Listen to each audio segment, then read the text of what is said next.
Some wounds never heal, they just teach us how to live with the pain. For 15 years, Jarom Winters carried the weight of losing his only daughter, hiding in the mountains where memories couldn't find him. He comes to Millbrook Valley only when he needs supplies, keeping his head down and his heart locked away. But today is different.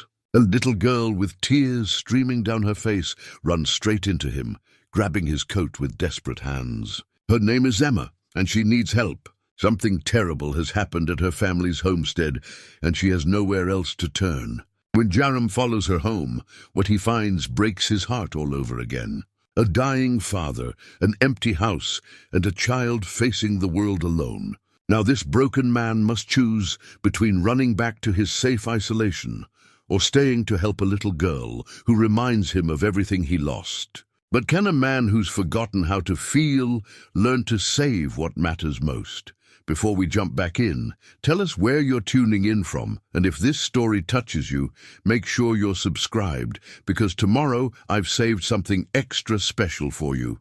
The autumn wind carried the scent of coming snow down from the high peaks, and Jarom Winters could smell winter on the air as he guided his packhorse through the narrow trail that led to Millbrook Valley. His weathered hands gripped the lead rope with the easy confidence of a man who had spent the better part of 15 years moving through these mountains like a ghost, appearing in town only when his supplies ran thin and disappearing again before anyone could ask too many questions.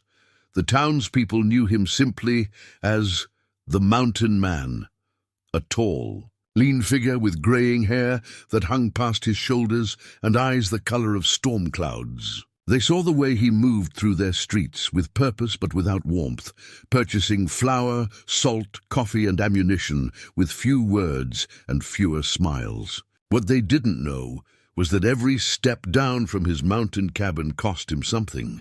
Every interaction with another human being, a small violence against the walls he had built around his heart. Jarom had not always been this way. Once he had been a husband and father, a man who laughed easily and spoke freely about his dreams for the future.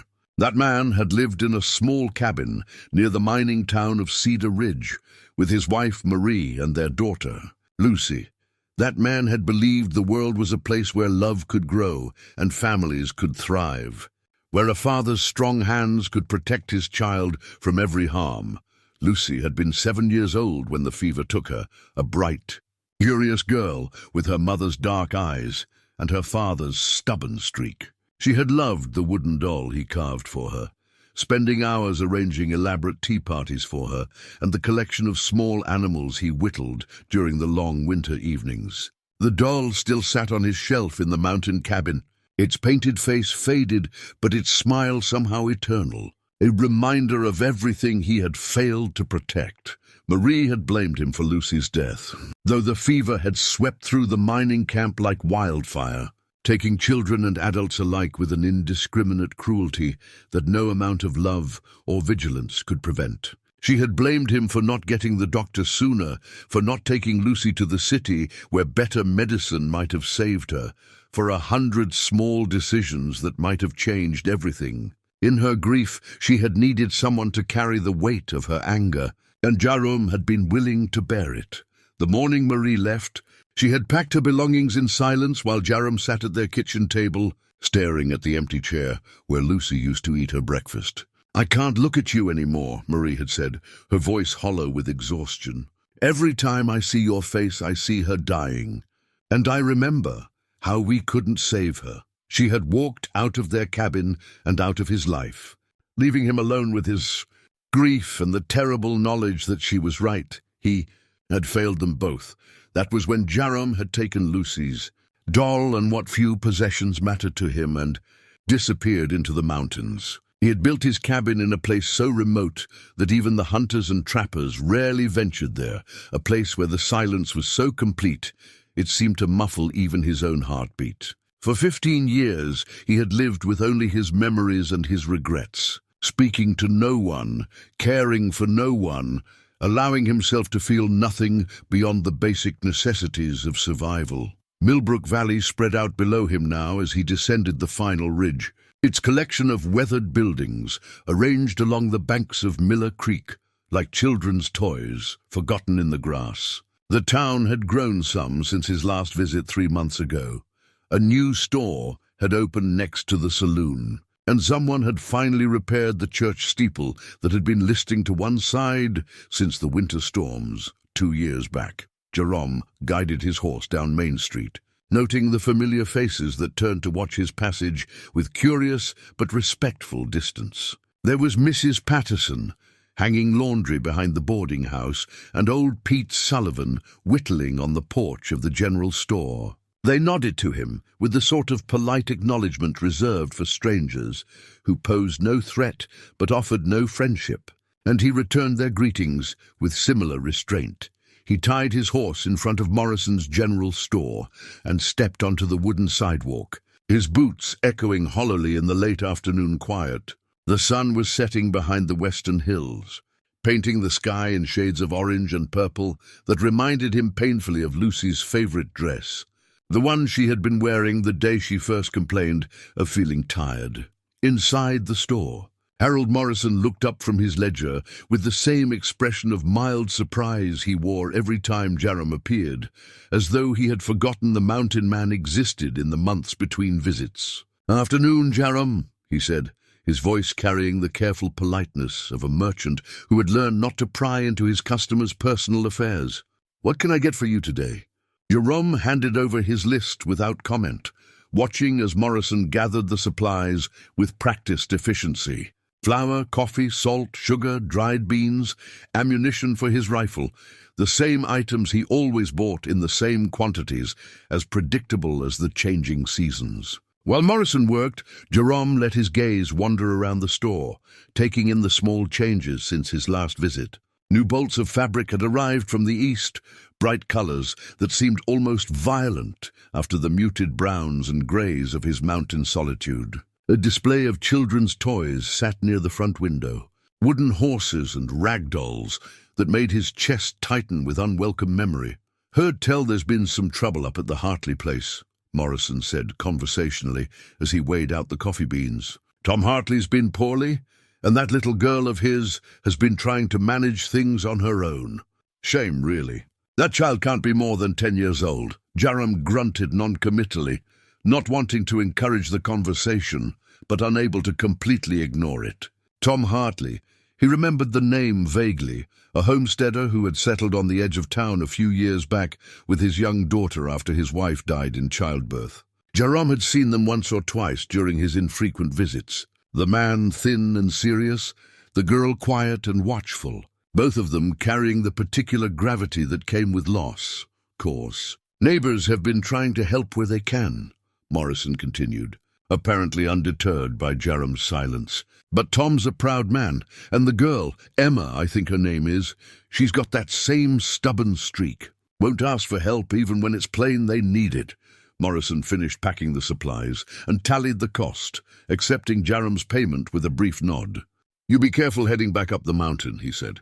"Weather's supposed to turn tonight, and that trail can be treacherous in the snow."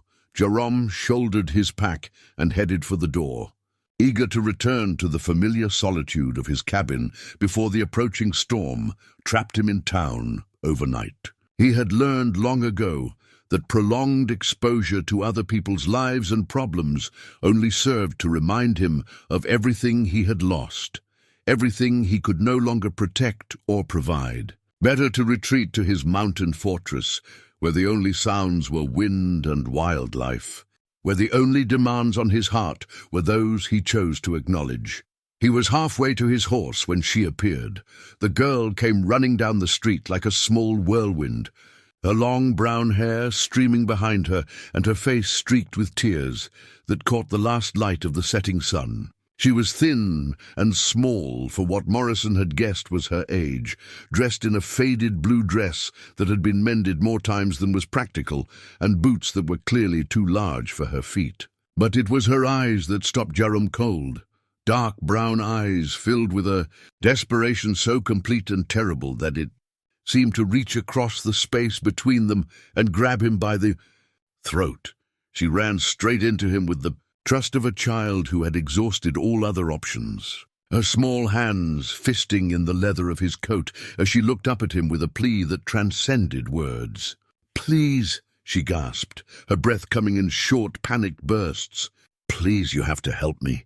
It's my papa. Something's wrong, and I don't know what to do."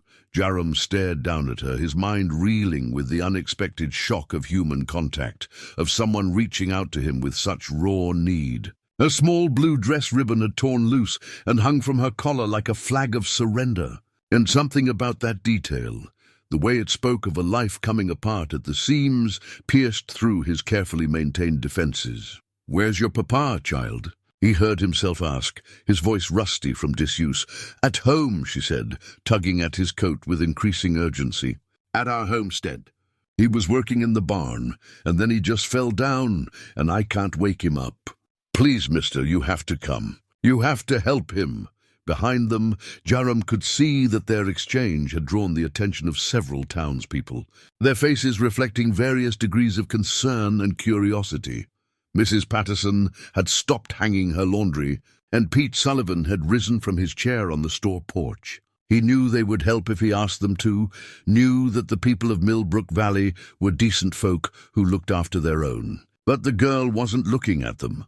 She was looking at him with an intensity that seemed to burn through every wall he had built around his heart. "Please," she whispered again. And in that single word, Jarom heard an echo of every prayer he had ever uttered over Lucy's fevered body, every desperate plea he had made to a God who seemed to have stopped listening. The Hartley homestead sat at the edge of Millbrook Valley like a question mark against the gathering dusk, its weathered buildings silhouetted against the purple sky in a way that spoke of isolation and struggle. Jarom followed Emma along the dusty track that led from town, his pack-horse trailing behind them as the girl half ran, half stumbled in her urgency to get home. She had said little during the 20-minute walk, only occasionally looking back to make sure he was still following, her small face pinched with worry and exhaustion. As they drew closer, Jarom could see that the homestead bore the unmistakable signs of a life slowly falling apart. The split-rail fence that should have enclosed the property had gaps where rails had fallen and not been replaced. Weeds grew tall around the small cabin, and the vegetable garden that should have been harvested weeks ago showed the brown, rotting remains of crops left too long in the ground. A few chickens pecked listlessly in the yard, thin and disheveled-looking, while a milk cow stood at the fence with her udder visibly swollen, lowing softly in discomfort. "There," Emma said, pointing toward the barn with a shaking hand. "He's in there. I tried to move him, but he's too heavy, and he won't wake up no matter how loud I call." The barn door stood open, revealing a rectangle of darkness that seemed to swallow the last of the daylight.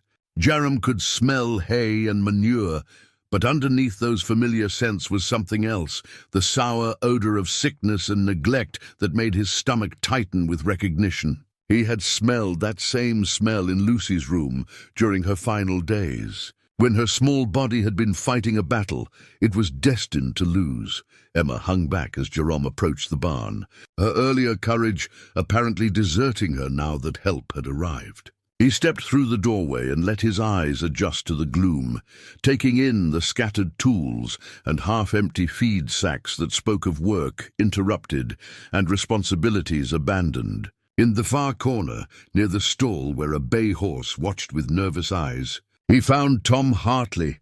The man lay crumpled on his side in the straw, his face grey and drawn, his breathing shallow and laboured. He was older than Jarom had expected, probably in his early 40s, but illness had aged him beyond his years. His clothes hung loose on his frame, suggesting recent weight loss, and his hands were calloused and rough from farm work. Beside him in the straw lay a framed photograph, its glass cracked, but the image still visible. A younger Tom Hartley standing beside a pretty woman with dark hair, both of them smiling at the camera with the sort of joy that comes from shared dreams and mutual love. Jarom knelt beside the fallen man and pressed his fingers to his neck, feeling for a pulse. It was there, but weak and irregular, like the fluttering of a bird's wing. Tom's skin felt hot to the touch, and his lips were dry and cracked. When Jarom lifted one of his eyelids, the pupil was dilated and unresponsive. "Papa!" Emma's voice came from the doorway, small and uncertain. Is he going to be all right?" Jarom looked back at her. This small girl, who had been trying to hold together a world that was clearly falling apart around her. She stood silhouetted against the dying light, her torn dress ribbon fluttering in the evening breeze like a prayer flag. And he felt something crack inside his chest, a fissure in the ice that had encased his heart for 15 years. "Help me get him to the house," he said, rising to his feet. "We need to get him somewhere warm and clean." Together, they managed to half-carry, half-drag Tom Hartley from the barn to the small cabin. Emma, despite her size, proved surprisingly strong and determined, supporting her father's weight with a grim efficiency that spoke of recent practice. The cabin itself was as neglected as the rest of the homestead. Dishes unwashed in the basin, cold ashes in the fireplace, a thin layer of dust on every surface that suggested the housekeeping had been beyond Emma's capabilities for some time. They laid Tom on his bed in the small back room, and Jarom covered him with a quilt that smelled of lavender and better times. The room held the accumulated possessions of a family that had once been whole. A woman's hairbrush on the dresser, children's books stacked on a shelf, a small music box with a broken spring that sat silent and still. On the nightstand beside the bed lay a leather-bound journal, its pages filled with Tom's careful handwriting. Emma hovered in the doorway, watching as Jarom checked her father's pulse again and felt his forehead for fever. "He's been sick for a while now," she said quietly. "Started maybe a month ago. At first, he said it was just tired from working so hard, but then he started falling down. And he can't eat much anymore without getting sick to his stomach." Jarom picked up the journal from the nightstand and opened it to the most recent entries. Tom's handwriting had deteriorated over the weeks, becoming increasingly shaky and difficult to read. But the content was clear enough. He had been documenting his symptoms with the methodical care of a man who understood he was running out of time. Weakness, nausea, severe headaches, episodes of confusion and dizziness. The final entries were the most heartbreaking, filled with his fears about what would happen to Emma when he was gone, his desperate attempts to prepare her for a life she was too young to face alone. "He's been trying to teach me things," Emma said as though reading Jarom's thoughts. "How to milk the cow and feed the chickens and cook simple meals. But I'm not very good at it yet, and some of the chores are too hard for me. Yesterday I tried to fix the fence where the cow got out, but I couldn't lift the rails by myself." Jarom closed the journal and looked at this child who had been forced to grow up too fast, who had been watching her father die by degrees while trying to maintain a homestead that would have challenged a full-grown man. He thought of Lucy, who had never had to face such responsibility, who had died in her childhood bed, surrounded by parents who would have given their lives to save her. The contrast was almost unbearable. "What about the townspeople?" he asked. "Haven't they offered to help?" Emma's face tightened with something that might have been pride or shame. "Papa doesn't like to ask for help. He says we Hartleys take care of ourselves, and besides, everyone in town has their own troubles. Mrs. Patterson brought us soup last week when she heard Papa was poorly, and Mr. Morrison said I could have credit at the store, but Papa got angry when I told him. He said we weren't charity cases." Tom Hartley stirred on the bed, his eyes fluttering open with the unfocused confusion of serious illness. For a moment, he seemed to see Jarom standing beside his bed, and his lips moved as though he were trying to speak. Emma rushed to his side, taking his hand in both of hers. "Papa, it's all right," she said, her voice steady despite the tears that had begun to flow again. "I found help. This man is going to make you better." Tom's gaze shifted to Jarom, and for a brief moment his eyes cleared with desperate recognition. "Emma," he whispered, his voice barely audible. "Got to take care of Emma. Can't leave her alone. She's all I got left of her mother." His hand moved weakly toward the photograph that Jarom had brought in from the barn, and Emma carefully placed it within his reach. Tom's fingers traced the image of his deceased wife with the tenderness of a man who had loved deeply and lost completely. And Jarom felt another crack form in his carefully constructed emotional barriers.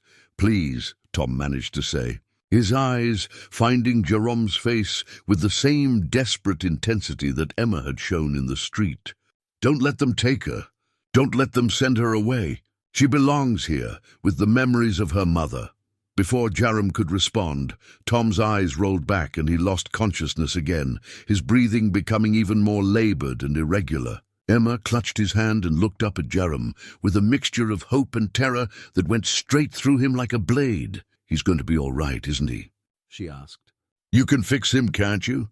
Jarom stared down at her, this small girl who had lost her mother and was now losing her father, who was facing the prospect of complete abandonment with a courage that humbled him. He thought of all the reasons he should leave, all the ways that getting involved would only bring pain to everyone concerned. He thought of his mountain cabin and the safety of his solitude, the peace he had found in caring for nothing and no one, but he also thought of Lucy, and of the father he had been before grief turned him into a ghost. He thought of Tom Hartley's desperate plea and Emma's unwavering trust, of the photograph that showed a family's happiness before tragedy struck. And for the first time in 15 years, Jarom Winters found himself caring about something other than his own pain.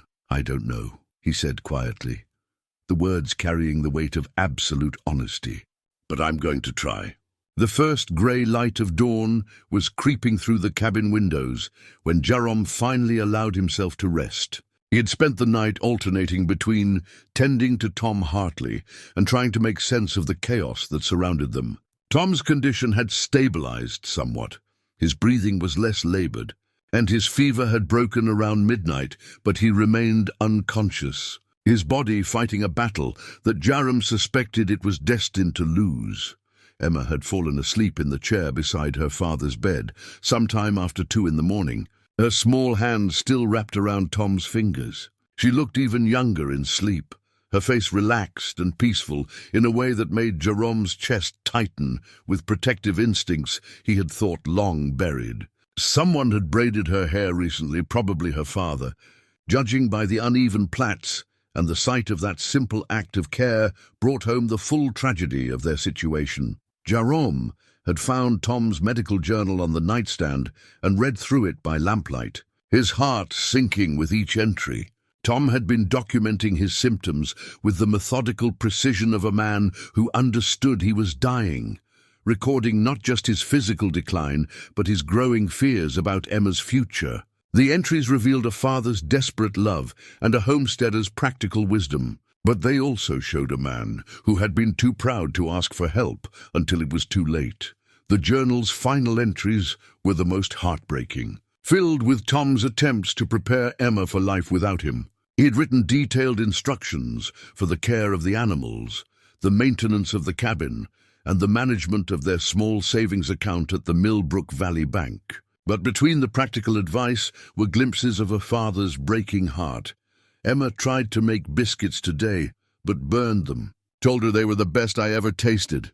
How will she manage when I'm gone? She's so small, so brave. Like her mother. Jarom closed the journal and rubbed his eyes, feeling the weight of a responsibility he had never asked for and wasn't sure he was equipped to handle. In the pale morning light, the cabin's problems seemed even more overwhelming than they had the night before. The roof leaked in several places, evidenced by the collection of pots and pans strategically placed to catch drips. The windows needed new glass, the floorboards were warped and loose in spots, and the fireplace drew poorly, filling the room with smoke whenever the wind shifted, but the structural problems were minor compared to the human crisis unfolding before him. Emma was 10 years old, the same age Lucy would have been if she had lived, and she was facing the prospect of complete orphanhood with nothing but her father's fierce pride and her own untested courage to sustain her.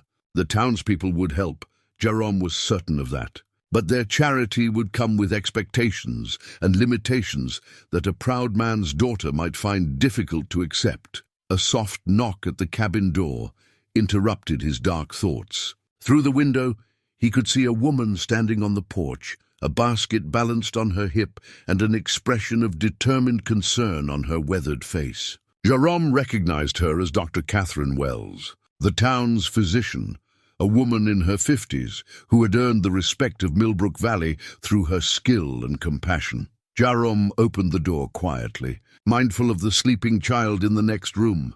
Dr. Wells studied his face. With the practiced assessment of someone accustomed to reading signs of exhaustion and stress, "I heard about Tom," she said without preamble. "Mrs. Patterson saw you heading out here with little Emma yesterday evening. How is he?" "Not good," Jarom replied, stepping aside to let her enter. "Fever broke a few hours ago, but he's been unconscious since yesterday afternoon. The child says he's been sick for about a month." Dr. Wells nodded grimly and set her basket on the kitchen table. She was a small woman, with graying hair and hands that moved with the confident precision of long experience. Jarom had heard stories about her, how she had come west after losing her husband in the war between the states, how she had studied medicine under a doctor in Denver before setting up practice in Millbrook Valley. The townspeople trusted her judgment, and even the most traditional men had learned to accept her authority when it came to matters of health and healing. "I've been expecting this," she said, removing her coat and rolling up her sleeves. "Tom's been looking poorly for months, but he's too stubborn to admit when he needs help. Let me examine him." Together they moved quietly into the bedroom, where Tom lay pale and still beneath his quilt. Emma stirred in her chair, but didn't wake as Dr. Wells conducted her examination, checking Tom's pulse, listening to his heart and lungs, examining his eyes and the color of his skin. Her expression grew increasingly grave as she worked, and when she finished, she motioned for Jarom to follow her back to the main room. "It's his liver," she said quietly, washing her hands in the basin by the kitchen window. "I suspect he's been struggling with it for some time, probably since before his wife died." The symptoms Emma described, the weakness, nausea, confusion, they're all consistent with liver failure. "I've seen it before in men who've worked too hard and worried too much."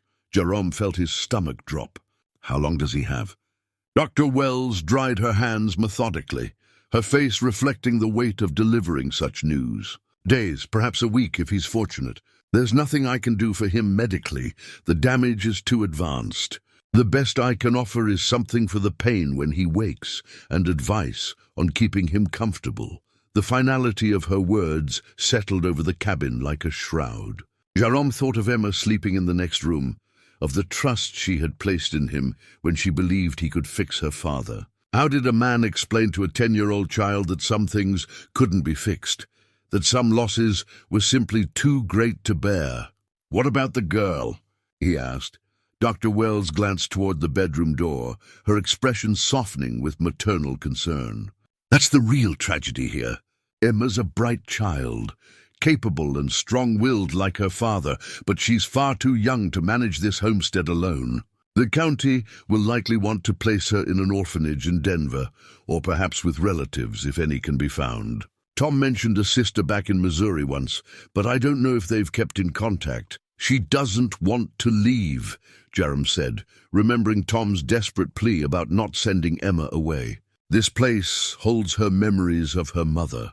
"I understand that," Dr. Wells replied, "but wanting something and being able to manage it are two different things. Emma's been trying to hold this place together for weeks, and she's exhausted. Look around. The animals are neglected, the crops have failed, the buildings are falling into disrepair." Even if Tom had recovered, they were already in trouble. Jarom looked around the cabin with fresh eyes, seeing not just the immediate problems, but the accumulated weight of a year's worth of struggle. Tom Hartley had been fighting a losing battle long before his final illness, trying to work a homestead that was too much for one man, while raising a daughter and dealing with his own declining health. The pride that had prevented him from asking for help had also ensured that his problems would become insurmountable. "There is another possibility," Dr. Wells said carefully, studying Jarom's face. "If someone were willing to take responsibility for Emma, to become her legal guardian and help her maintain the homestead, the county might allow her to stay. But it would have to be someone the court would trust, someone with the means and stability to provide for a child's needs. Jarom felt her words like a weight settling on his shoulders. He thought of his mountain cabin, of the solitary life he had built for himself over 15 years of deliberate isolation. He thought of Lucy's wooden doll sitting on his shelf, of the carefully maintained barriers he had constructed to protect himself from exactly this kind of pain and responsibility. The townspeople would help, Dr. Wells continued. Emma's well liked here, and people remember her mother with fondness. But she'd need more than occasional charity. She'd need someone willing to make a real commitment to her welfare and future. A small sound from the bedroom made them both turn. Emma stood in the doorway, her hair disheveled from sleep, and her face marked with the impression of the chair's wooden arm. She looked from Jarom to Dr. Wells, with the quick intelligence of a child who had learned to read adult conversations for signs of danger. "Is Papa going to die?" she asked with a directness that took both adults by surprise. Dr. Wells knelt down to Emma's level, her voice gentle but honest. "Your father is very sick, Emma. His body is tired from fighting this illness for so long.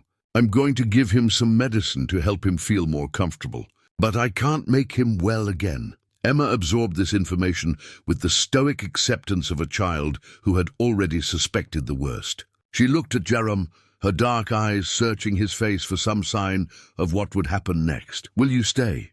she asked simply. "Will you help me take care of him until he doesn't need taking care of anymore?"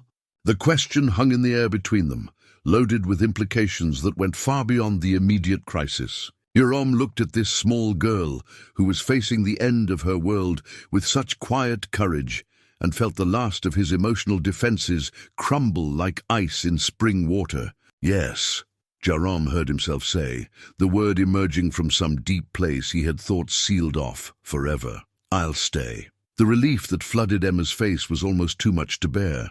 She nodded once, as though his answer had settled something important in her mind, then went to check on her father. Dr. Wells packed her medical supplies with the quiet efficiency of someone who had delivered such news many times before, leaving behind a small bottle of laudanum and instructions for its use. "I'll check back tomorrow," she said as she prepared to leave. "And Jarom, what you're doing here is a good thing. That child needs someone she can depend on." After Dr. Wells departed, Jarom found himself alone with Emma and the weight of a promise he wasn't sure he knew how to keep. The morning sun was climbing higher, casting long shadows across the cabin floor and highlighting the dust motes that danced in the air like tiny spirits. In the bedroom, Tom Hartley slept on, his breathing steady but shallow, while Emma busied herself with the sort of determined activity that seemed to be her way of managing overwhelming emotions. "I should milk the cow," she announced, straightening her shoulders with resolve. "Bessie gets ornery when she's not milked regular, and her udder looked powerful sore yesterday." Jarom followed her outside, watching as she struggled with the morning chores that had become her responsibility. The cow, a gentle Jersey with sad eyes, stood patiently while Emma wrestled with a milk pail that seemed too large for her small hands. Her technique was awkward but determined, and it was clear she had been trying to manage tasks that were beyond her physical capabilities. "Here," Jarom said quietly, taking the pail from her hands. "Let me show you a better way." He demonstrated the proper milking technique, his hands remembering skills he hadn't used in years. Emma watched intently, asking questions and trying to absorb everything he showed her. There was an intelligence in her attention that reminded him painfully of Lucy, who had possessed the same eager curiosity about the world around her. "Mama used to do the milking," Emma said as they worked together. "Papa taught me after she died, but my hands are still too small to do it quick like he could. Takes me near an hour to get what he could do in 10 minutes. They moved through the morning chores together, feeding the chickens, gathering eggs, checking the condition of the barn and fences. With each task, Jarom gained a clearer picture of the challenges Emma had been facing. The homestead was larger than what one man could reasonably maintain, even in good health, and many of the essential repairs required tools and skills that Tom had apparently lacked. In the cabin's kitchen, Jarom discovered Emma's mother's recipe book, its pages stained and worn from use, but still containing the careful handwriting of a woman who had taken pride in feeding her family well. The recipes were simple but nourishing, the sort of practical cooking that sustained homesteading families through long winters and lean times. But many of them called for ingredients the Hartleys clearly couldn't afford, and the margins were filled with notations in what must have been Tom's hand. Substitute molasses for sugar and use less meat, more vegetables. Mama was the best. A cook in 3 counties, Emma said, noticing his interest in the book. Papa always said her biscuits could make a grown man weep with joy. I've been trying to learn her recipes, but mine never turn out the same. Yesterday I burned the cornbread so bad we had to throw it to the chickens. She demonstrated her cooking. Attempts with the same determined incompetence she had shown with the milking. Her small hands struggled with the heavy cast-iron skillet, and her measurements were more hopeful than precise. But there was something touching about her persistence, the way she refused to give up despite repeated failures. Your mother started. Somewhere too, Jarom said, guiding her hands as she attempted to knead biscuit dough. Cooking is like anything else. It takes practice and patience. As they worked together in the kitchen, Emma began to talk about her parents with the sort of matter-of-fact affection that children use to describe their world. Her mother had died when Emma was only 5, but her memories were vivid and cherished.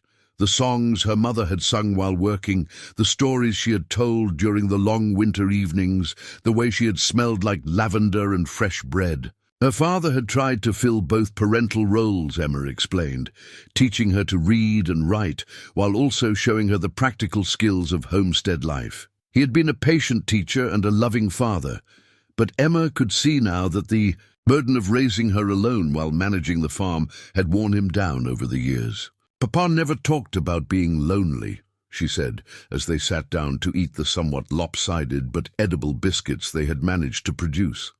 But sometimes I'd catch him looking at Mama's picture with the saddest expression, like he was trying to remember how her voice sounded. I think he missed her something fierce, but he never wanted me to feel bad about it. The afternoon brought visitors from town, neighbors who had heard about Tom's condition and wanted to offer help. Mrs. Patterson arrived first, her arms full of prepared meals and her face creased with genuine concern. She was followed by Pete Sullivan and his grown son Michael, who offered to help with the heavier farm work, and then by Sarah Morrison from the general store, carrying a basket of supplies and a gentle determination to assess Emma's immediate needs. Jarom watched from the porch as these good people surrounded Emma with the sort of community care that small towns did best. They asked practical questions about food and medicine, offered specific help with chores and repairs, and spoke to Emma with the respectful kindness reserved for children who had been forced to grow up too quickly. But he also noticed the way their eyes lingered on him with curious speculation, clearly wondering about his role in the unfolding drama. "It's good of you to help out," Mrs. Patterson said to him quietly, while Emma was distracted by the other visitors. "Tom's a proud man who doesn't take charity easily, but Emma needs all the support she can get right now." There was a question implicit in her words, a gentle probing about his intentions and his ability to provide the sort of stability Emma would need. Jarom understood that these people were protective of the child, that they would not easily accept a stranger's involvement in her welfare without some assurance of his character and commitment. "She shouldn't have to face this alone," he replied, the words carrying more weight than he had intended. Mrs. Patterson studied his face with the shrewd assessment of a woman who had raised 6 children of her own. "No, she shouldn't," she agreed. "But taking care of a child is more than just good intentions. Mr. Winters, Emma's going to need stability, education, guidance, all the things a growing girl requires to become a capable woman." Before Jarom could respond, Emma appeared at his side, with the unconscious trust of a child who had already decided he belonged there. She slipped her small hand into his larger one, the gesture so natural and unguarded that it made his chest tighten with unexpected emotion. "Mr. Winters is going to help me take care of Papa," she announced to the gathering of neighbors. "He knows about sick people and farming and fixing things that are broken." The adults exchanged glances over her head, their expressions reflecting various degrees of approval, concern, and curiosity. Jarom felt the weight of their collective judgment, understanding that Emma's simple declaration had committed him to something far more complex than he had anticipated. As the day wore on and the visitors gradually departed, Jarom found himself increasingly aware of the magnitude of what he had undertaken. Caring for Tom during his final days was one thing.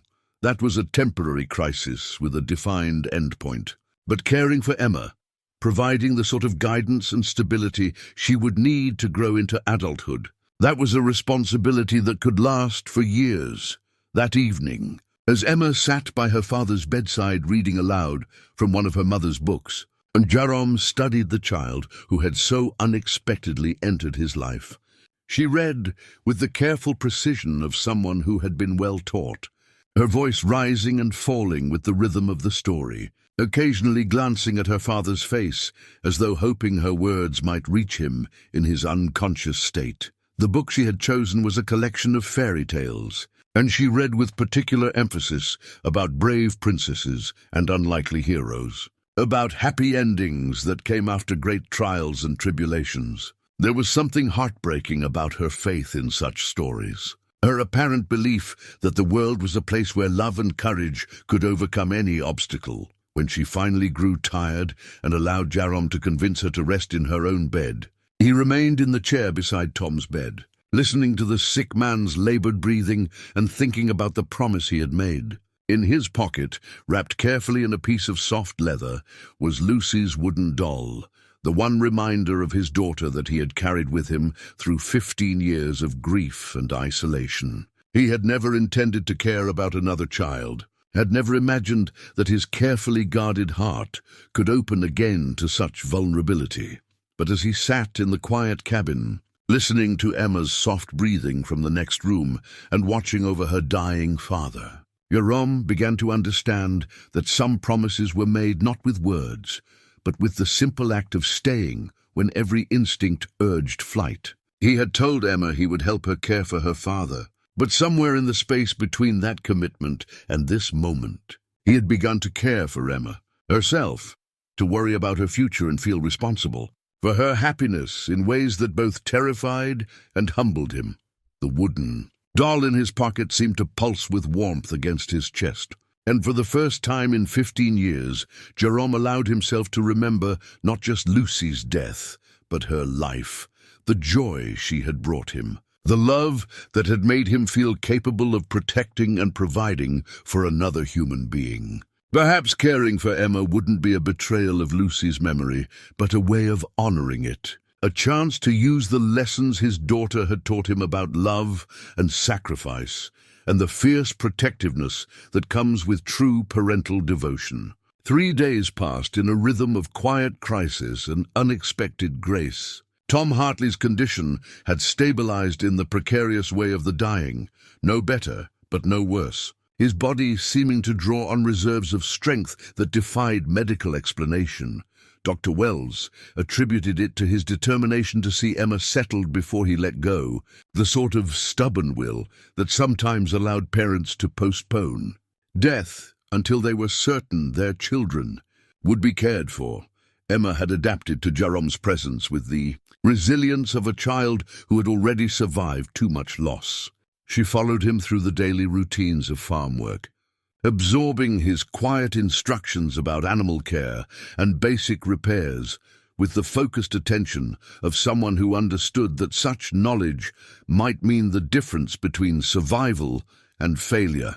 But it was in the quiet moments between tasks that Jarom began to see glimpses of the child she still was, the way she hummed softly while gathering eggs, the careful attention she paid to arranging wildflowers in a mason jar for her father's bedside table. On the third morning, Emma discovered something that changed everything.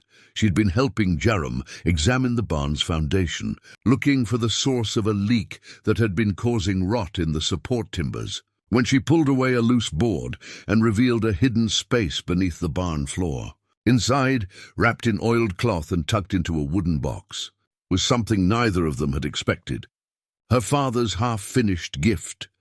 The rocking chair was beautiful in its incompleteness, crafted from oak with a care and attention to detail that spoke of love made manifest in wood and craftsmanship. The seat was smooth and shaped, the back carved with delicate scrollwork that would have taken hours of patient work to complete. But the rockers themselves were only rough-hewn, and the finish remained unvarnished, as though Tom had been forced to abandon the project before he could see it through to completion. Emma ran her small hands over the smooth wood, her eyes bright with tears and recognition. "He was making this for me," she whispered. "For my birthday next month. I remember him working on something in secret, but I thought maybe it was just barn repairs." Jarom studied the chair, seeing in its careful construction the same love and hope that had driven Tom to write detailed instructions for Emma's care in his medical journal. This was a father's attempt to leave something beautiful behind, something that would remind his daughter of his love long after he was gone. The fact that illness had prevented him from finishing it made the gift even more poignant. "We could complete it," Jarom said quietly. "If you'd like. I know something about woodworking." Emma's face lit up with an expression of pure joy that transformed her features and reminded Jarom powerfully of Lucy's excitement over small surprises. "Really? You'd help me finish Papa's chair?" That afternoon, while Tom slept peacefully in his bed, Jarom and Emma worked together in the barn, sanding and shaping the unfinished rockers. Emma proved to have inherited her father's eye for detail and his patient approach to craftsmanship. She listened carefully to Jarom's instructions about grain direction and tool safety, her small hands surprisingly steady as she worked the sandpaper over the curved wood. "Papa taught me that wood has its own spirit," she said as they worked. "He said you have to listen to what it wants to become, not force it to be something it's not. That's why his furniture always looked so natural and right." As they labored together, Emma began to share memories of her father that painted a picture of a man far more complex than the struggling homesteader Jarom had initially perceived.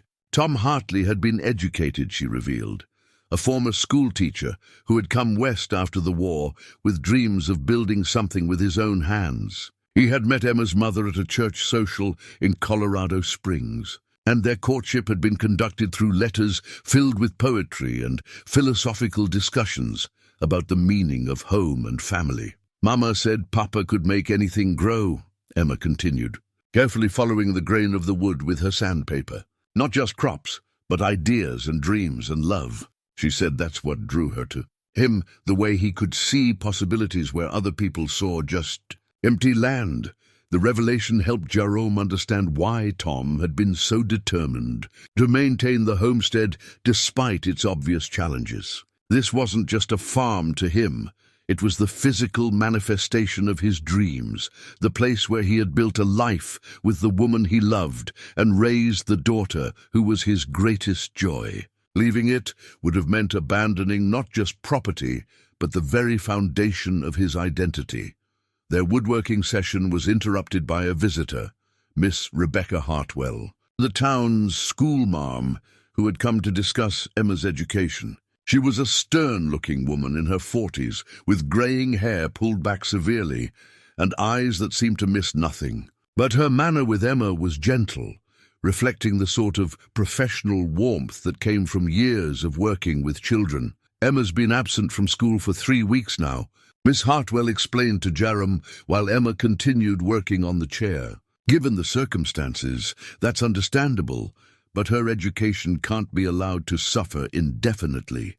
She's a bright child with real potential, but she needs consistency and structure to reach her full capabilities."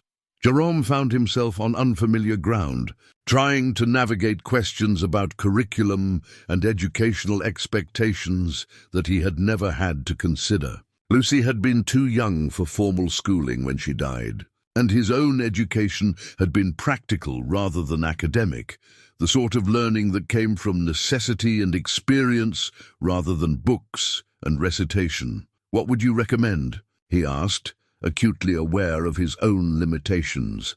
Miss Hartwell studied Emma, who was now applying the first coat of oil finish to the rocking chair with the concentration of an artist. "Emma reads at a level well beyond her years, and her mathematical skills are solid. Her father has done an excellent job with her basic education, but she needs the social interaction that comes from being with other children, and she needs exposure to subjects that a homestead education simply can't provide. History, geography, literature, science." The conversation was interrupted by Emma herself, who had apparently been listening while she worked. "I want to keep going to school," she said firmly. "Papa always said education was the one thing nobody could ever take away from you, that it would open doors I couldn't even imagine yet." Miss Hartwell smiled at this mature declaration. "Your father was a wise man, Emma. Education is indeed a gift that multiplies itself. The more you learn, the more you become capable of learning." But as they discussed the practical arrangements for Emma's return to school, Jarom became aware of complications he hadn't considered. The schoolhouse was in town, a good hour's walk from the homestead, and Emma would need appropriate clothing, school supplies, and someone to ensure she completed her assignments. More troubling still was the question of Emma's future beyond the immediate crisis. What would happen to her education if the homestead failed, if the county decided she needed to be placed elsewhere? That evening, after Miss Hartwell had departed with promises to arrange for Emma's gradual return to classes, Jarom sat with Emma beside her father's bed while she read aloud from her mother's book of poetry. Tom had been conscious for brief periods throughout the day, lucid enough to smile at their reports of progress on the rocking chair and to whisper words of encouragement to Emma about her schooling. But as the evening wore on, it became clear that Tom's strength was ebbing. His breathing grew more labored, and his periods of consciousness became shorter and less focused. Emma seemed to sense the change, her voice becoming softer as she read, her small hand gripping her father's fingers with desperate intensity. Around midnight, Tom's eyes opened with startling clarity, and he looked directly at Emma with an expression of infinite love and sadness. "My brave girl," he whispered, his voice barely audible but filled with pride. "You're going to be all right. Mr. Winters is going to take good care of you." Emma's composure finally cracked, and she began to cry with the abandoned grief of a child who had been trying to be strong for too long. Jarom reached for her, pulling her into his arms with an awkwardness that spoke of long disuse, but also of growing affection. As she sobbed against his chest, he felt something fundamental shift inside him, a recognition that this small, brave girl had already become more than just a responsibility. She had become someone he would fight for, someone whose happiness mattered to him in ways that both terrified and humbled him. The next morning brought an unexpected crisis that tested every assumption Jarom had made about his growing commitment to Emma. She was gone. He discovered her absence when he went to wake her for the morning chores, finding her small bed empty and her shoes missing from beside the door. A quick search of the cabin and barn revealed no trace of her, and a cold dread began to settle in his chest as he realized she had deliberately left without telling him where she was going. The timing couldn't have been worse. Tom's condition had deteriorated significantly during the night, and he was now completely unconscious, his breathing so shallow that Jarom had to watch carefully to see the rise and fall of his chest. Emma had been at her father's bedside until late in the evening, holding his hand and whispering stories about the finished rocking chair and her plans to return to school. To disappear now, when her father might have only hours left, suggested a desperation that went beyond simple childhood impulsiveness.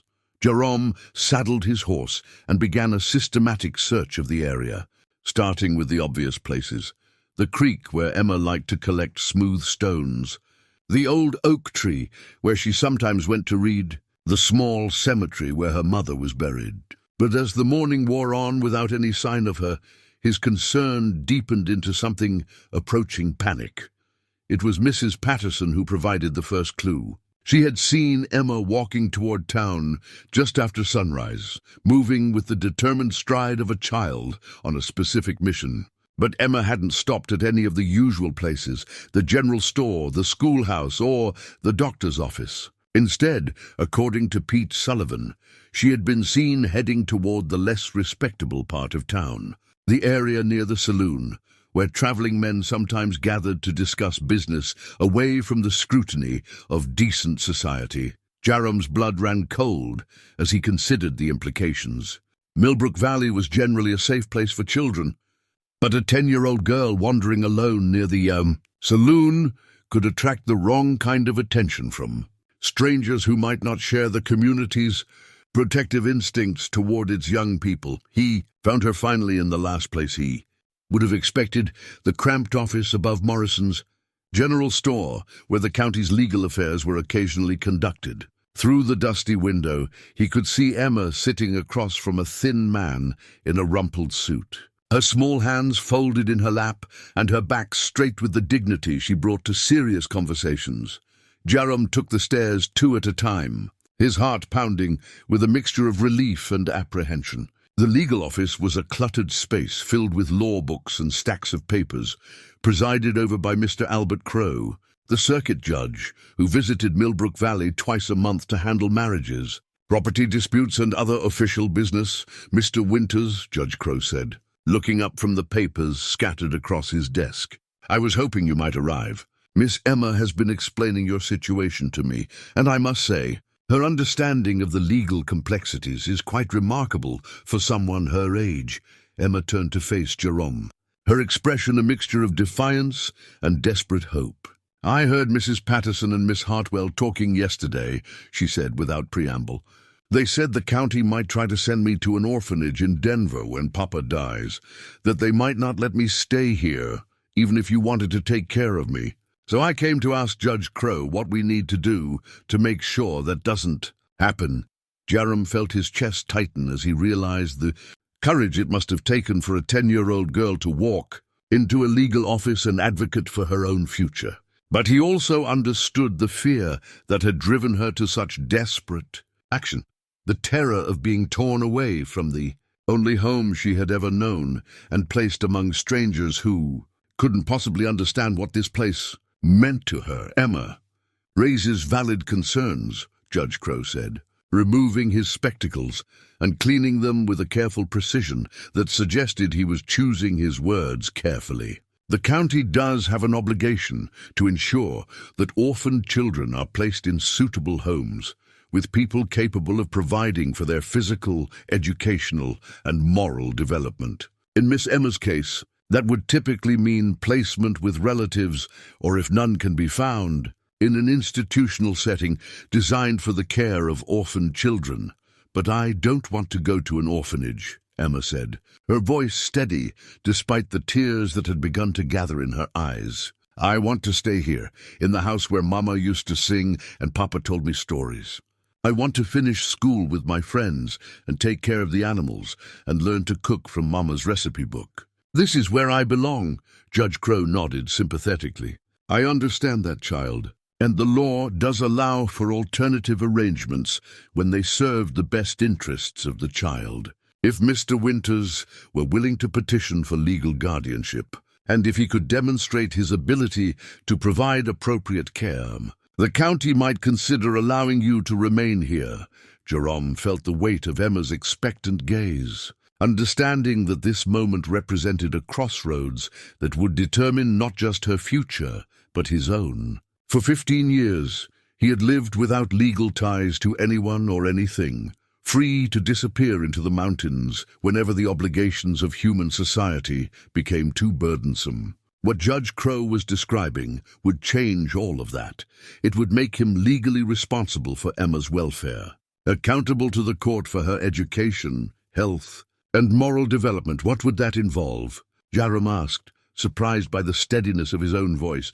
"A formal petition to the court, character references from respected members of the community, evidence of financial stability, and a home visit to ensure suitable living conditions, Judge Crow replied. It's not a decision to be made lightly, Mr. Winters.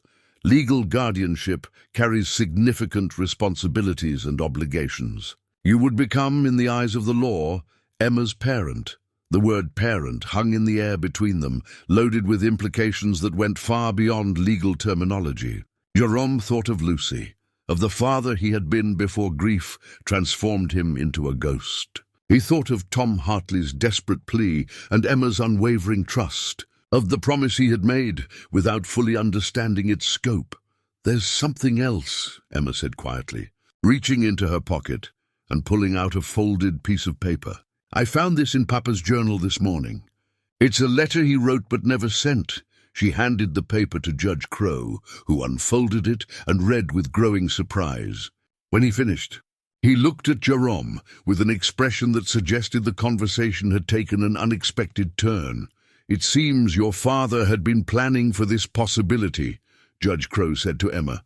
"This letter, dated 6 months ago, formally requests that Mr. Winters be appointed as your guardian in the event of his death. It includes detailed explanations of his reasoning and his observations of Mr. Winters' character during their interactions in town." Jarom stared at the letter, his mind reeling with the implications. Tom Hartley had been watching him, assessing him, and apparently seeing something that Jarom himself hadn't recognized: the capacity to care for and protect a child who needed him. The realization was both humbling and terrifying. A recognition that his carefully maintained isolation had been more transparent than he had believed. "Papa was always good at seeing things other people missed," Emma said softly. "He said you had sad eyes but a good heart, that you reminded him of himself after Mama died, all closed up and hurting, but still capable of love if the right person came along." Judge Crow set the letter aside and looked at both of them with the sort of judicial assessment that would determine Emma's fate. "Given this documentation of the father's wishes and Miss Emma's clear preference, I'm inclined to expedite the guardianship process if Mr. Winters is willing to proceed. But I want to be absolutely certain that both of you understand what this means. This isn't a temporary arrangement that can be easily dissolved. If approved, Mr. Winters would be responsible for Emma until she reaches legal adulthood." Jarom looked at Emma, seeing in her young face an echo of every hope and fear he had ever carried about parenthood. She was watching him with the sort of trust that could either save or destroy them both, depending on his ability to rise to the challenge she represented. Outside the window, Millbrook Valley spread out in the afternoon sunlight, a community of decent people who had already shown their willingness to support Emma's welfare. It wasn't the isolated mountain cabin where he had hidden from the world's pain, but it was a place where a man might learn to live again, where a child might grow up surrounded by the sort of love and stability that made dreams possible. From his pocket, Jarom withdrew the small leather pouch that held Lucy's wooden doll. For 15 years, it had been a talisman of his grief, a reminder of everything he had failed to protect. But looking at Emma now, he began to understand that it might serve a different purpose, not as a symbol of loss, but as a bridge between the father he had been and the father he might become again. "Yes," he said quietly, his voice carrying the weight of absolute commitment. "I'll petition for guardianship."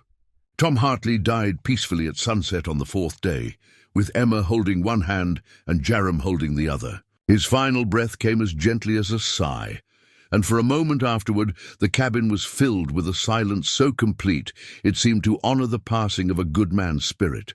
Emma sat perfectly still beside the bed, her small face serene with the sort of acceptance that comes from having said everything that needed to be said. "He's with Mama now," she whispered, leaning forward to kiss her father's forehead with a tenderness that made Jarom's chest ache. "He's not hurting anymore." The funeral 2 days later brought together what seemed like the entire population of Millbrook Valley. Tom Hartley had been more respected than Jarom had realized. Neighbors came forward to share stories of his quiet generosity, his skill as a carpenter, and his dedication to his daughter's welfare. Emma listened to these tributes with dignity beyond her years, accepting condolences with the grace of someone who had learned too young how to bear great loss with composure. Judge Crowe had expedited the guardianship proceedings, and the legal papers were signed immediately after the funeral service. But it was when they returned to the homestead that evening that Jarom discovered the full complexity of what he had undertaken. The visitor was waiting on the porch, a well-dressed man in his 50s, with the soft look of someone who had spent his life in offices rather than fields. He introduced himself as Mr. Franklin Pierce, representing the Denver Banking and Investment Company, and he carried a leather portfolio that suggested official business of an unpleasant nature. "I'm sorry for your loss, Miss Hartley," Pierce said to Emma, with the sort of professional sympathy that managed to sound both sincere and calculated. "Your father was a good man who faced difficult circumstances with admirable courage." Emma thanked him politely, but Jarom could see the wariness in her eyes. She had developed the orphan's instinct for recognizing adults who brought complications rather than comfort, and something about Pierce's manner clearly put her on guard. "I'm afraid I have some business matters to discuss," Pierce continued, opening his portfolio and withdrawing a thick sheaf of papers. "Your father had some financial obligations that require immediate attention. Now that his estate is being settled," the documents Pierce spread across the kitchen table told a story that neither Jarom nor Emma had been prepared to hear. Tom Hartley had been far deeper in debt than anyone had realized.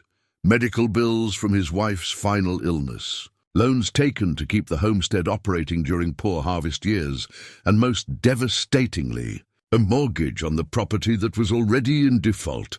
"I don't understand," Emma said, studying the papers with the focused attention she brought to her schoolwork. "Papa always said the homestead was ours, that Mama was buried in ground that belonged to our family." Pierce's expression softened with what appeared to be genuine regret. "Your father did everything he could to protect this place, Miss Hartley, but illness and bad weather don't respect a man's good intentions. The bank has been patient, but we've reached the point where we have no choice but to foreclose on the property."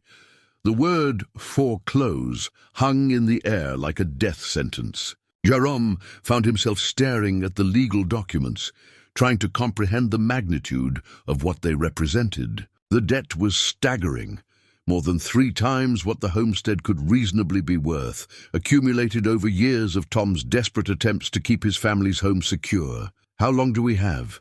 Jarom asked, his voice steady despite the turmoil in his chest. 30 days to bring the account current," Pierce replied. "I know that seems impossible, given the amount involved, but the bank is willing to work with you if you can demonstrate a genuine ability to meet the obligations. Otherwise, we'll have no choice but to proceed with the sale." Emma was studying the papers with the sort of intense concentration that suggested she was trying to understand not just the immediate crisis, but its larger implications. "What happens if the bank takes the homestead?" she asked. "The property would be sold at auction to recover the debt," Pierce explained. "Any proceeds beyond what's owed would come to you, of course. But given current land values and the condition of the buildings, I'm afraid there wouldn't be much left over." Jarom looked around the cabin that had become Emma's whole world. The kitchen where her mother had cooked, the bedroom where her father had told her stories, the corners where 15 years of family memories had accumulated like layers of sediment. The thought of strangers owning this place, of Emma being forced to pack her few possessions and walk away from everything that connected her to her parents, was almost unbearable. "There is one other possibility," Pierce said, seemingly reluctant to mention it. "We've had an inquiry about the property from someone who might be willing to assume the debt in exchange for immediate possession. It would spare you the trauma of a public auction, though the end result would be the same." "Who?" Jarom asked, though something in Pierce's manner suggested he already knew the answer wouldn't be welcome. "Vernon Calloway. He owns the big ranch east of town and has been looking to expand his holdings. He's made a generous offer, enough to pay off all the debts and provide a small settlement for Miss Hartley's future needs." Emma's face went pale at the mention of Calloway's name. Jarom had heard of the man, a successful rancher who had built his empire through a combination of shrewd business practices and, according to local gossip, a willingness to take advantage of other people's misfortunes. The idea of him owning the Hartley homestead felt like a violation of everything Tom had worked to build. Mr. Calloway has assured me that he would be sensitive to the emotional significance of the property, Pierce continued. He's even suggested that he might be willing to allow Miss Hartley to visit her mother's grave occasionally.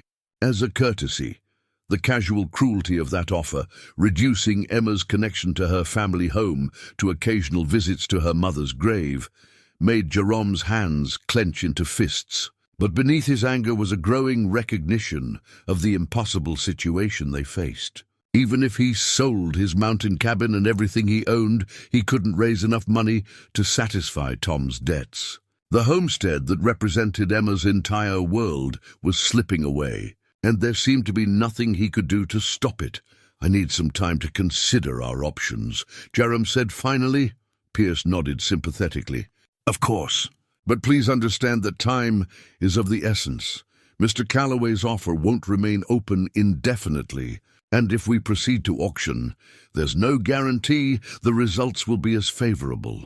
After Pierce departed, Jarom and Emma sat in the gathering darkness, neither of them speaking about the magnitude of what they had learned. The guardianship papers that had seemed like such a victory that morning now felt like a hollow gesture. What good was legal responsibility for a child if he couldn't provide her with the home and security she needed? Papa never told me about the money problems, Emma said finally, her voice small and confused. I knew we didn't have much, but I thought the homestead was safe. I thought it would always be here. Jarom looked at this brave child who had already lost so much and was now facing the loss of her family home. He thought of his mountain cabin, his carefully hoarded savings, the life of solitude he had built for himself over 15 years. All of it together wouldn't be enough to save the homestead, but it might be enough to give Emma some small measure of security, a chance to start over somewhere else, to build a new life without the crushing weight of her father's debts. But even as he considered the practical options available to them, Jarom found himself thinking about the legal document Pierce had shown them, the mortgage papers that revealed the extent of Tom's financial desperation. There had been something about those papers that bothered him, some detail that didn't quite fit with what he knew about Tom's character and circumstances. The dates, perhaps, or the terms of the loans, something that suggested a story more complex than a simple man overwhelmed by circumstances beyond his control. As Emma finally went to bed, carrying herself with the subdued dignity of someone trying to process an enormous loss, Jarom remained at the kitchen table, studying the copies of the financial documents Pierce had left behind. Somewhere in these papers was the key to understanding how a proud, capable man like Tom Hartley had found himself so deeply in debt that his daughter's inheritance had become a burden rather than a blessing. The revelation, when it came, was hidden in the fine print of a loan document dated just 2 years ago, long after Tom's wife had died.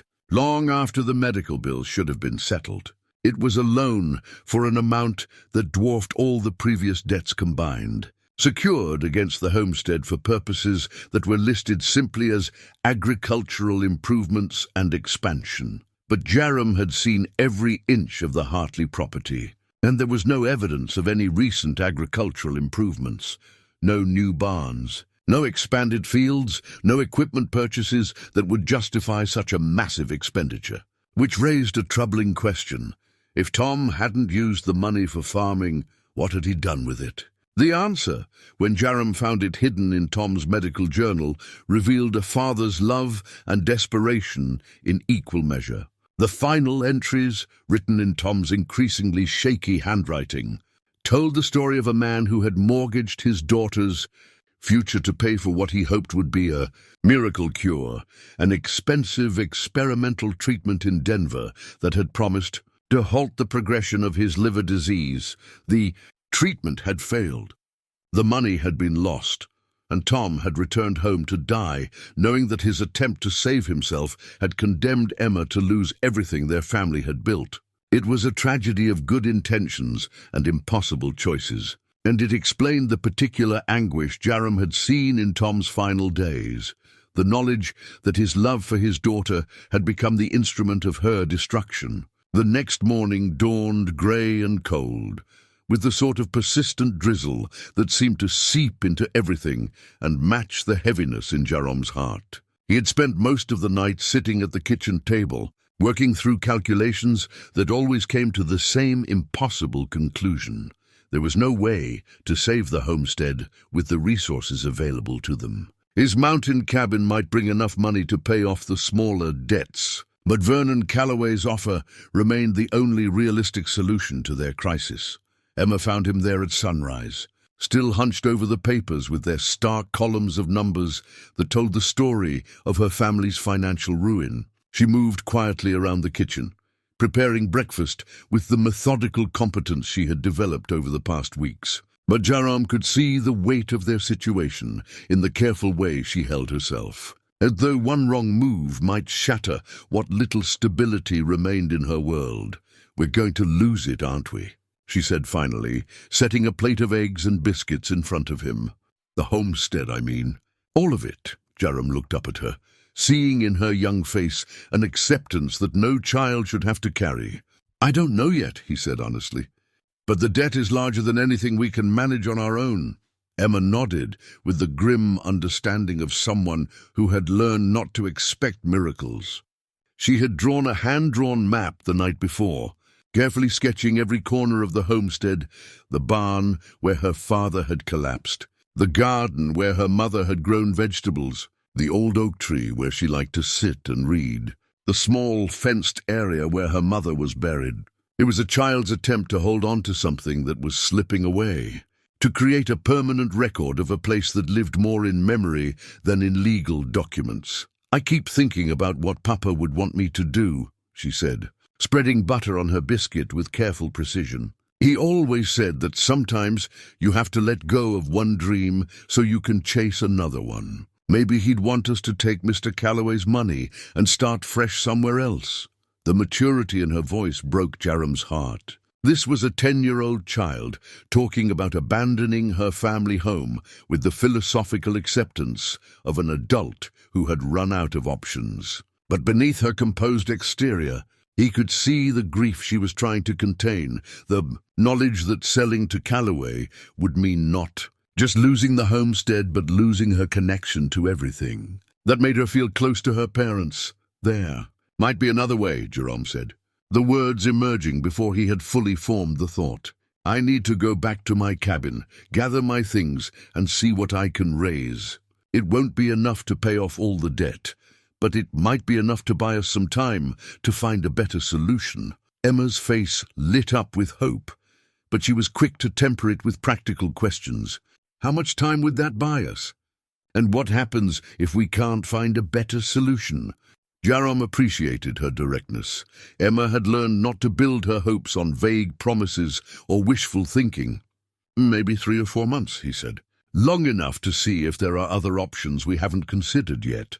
But Emma, you need to understand that selling my cabin means I'll be staying here permanently. There won't be any going back to my old life."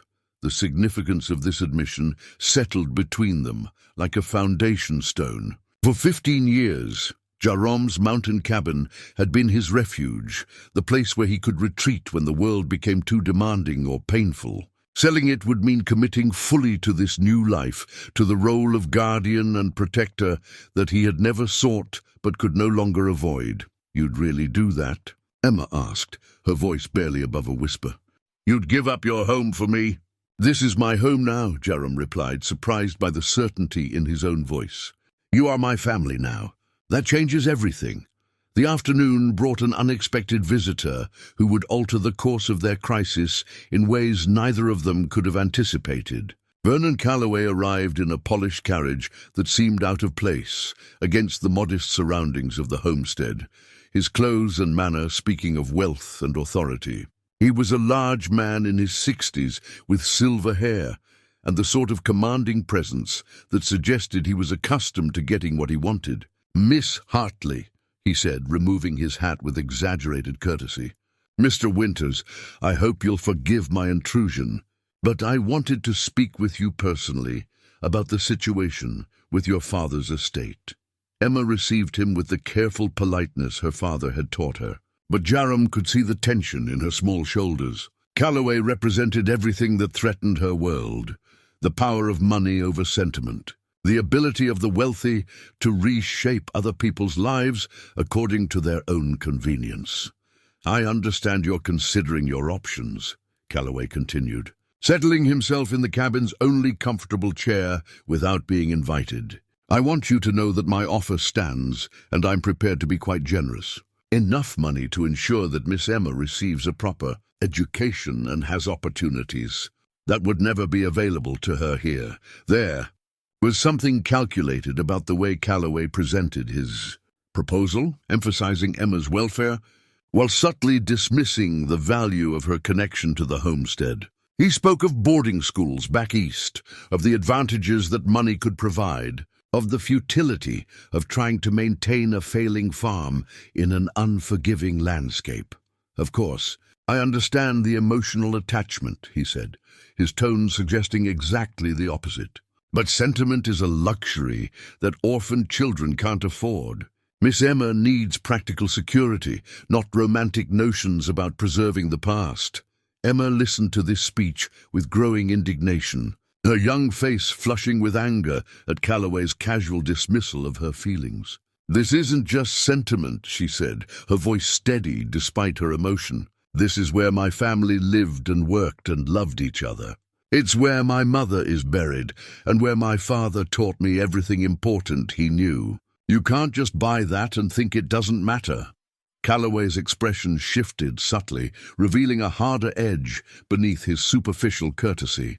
"Child, you're too young to understand the realities of adult life. This property is a burden that will drag you down if you try to maintain it. Better to sell now, while you can still get a fair price, than to struggle for a few more months and lose everything."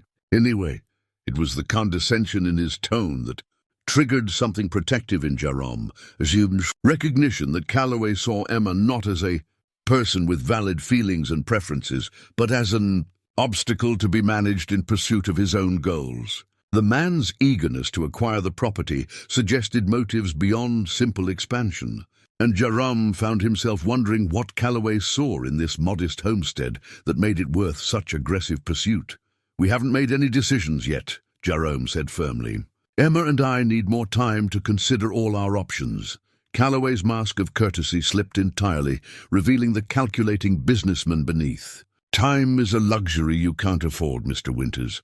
I've been patient with this situation, out of respect for the family's loss, but my patience isn't unlimited. If you refuse my offer, you'll find that other buyers won't be nearly as generous." The implicit threat in his words was clear.